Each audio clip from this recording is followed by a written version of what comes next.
የኢቢኤሱ ጋዜጠኛ ስለ ቲክቶከሯ እናት ምስክርነቱን ሰጠ። የዴዚን እናት ቲናን የተዋወቅኳት ከ2 ዓመት በፊት ዴዚ ወደ 2030 ፕሮግራማችን ልንጋብዛት ስናስብ ነበረ። ማኔጀሯ ነኝ አለች። ቲና ልጇ ዴዚን እንደሚሰበር እንቁላል ነው የምታያት። በቃለ መጠይቁ ላይ የምትጠይቃትን ጥያቄ እንዴት እንደምታወራት ምን እንደምትላት ሁሉንም ማወቅ እፈልጋለሁ አለች። ብንጨቃጭቅም የሙያውን ስነ ምግባርና አሰራር ሳንለቅ ተግባባን።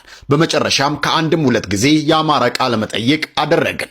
ከዚያ በኋላ ነው እኔና ቲና ጥሩ ወዳጅ የሆነው። አብዛኛውን ጊዜ ወሬያችን ስለ ዴዚ ነው። አብዝተሽዋል እስከምላት ድረስ ስለ ልጇ ትጨነቃለች። ብዙ ያየውባት ስስቴ ናት ትለኛለች። ማህበራዊ ሚዲያው እንዳይበላብኝ ነው የምታገለውም ትላለች። ጋዜጠኛ ጌታሁን አሰፋ ስለ እናቷ በርካታ ጉዳዮችን ካነሳ በኋላ በመጨረሻም ቲና ከ2 ወር በፊት ነበር ወደ ኢትዮጵያ የመጣችው።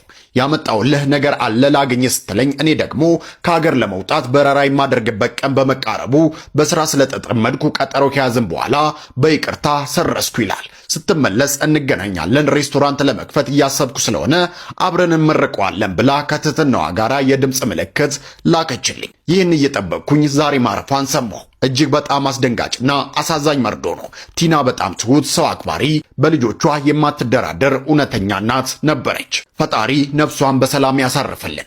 ለልጆቿ ለመላው ቤተሰቦቿና ወዳጆቿ መጽናናትን እመኛለሁ ሲል ጋዜጠኛ ጌታሁን አሰፋ ይህንን መልእክት አስተላልፏል።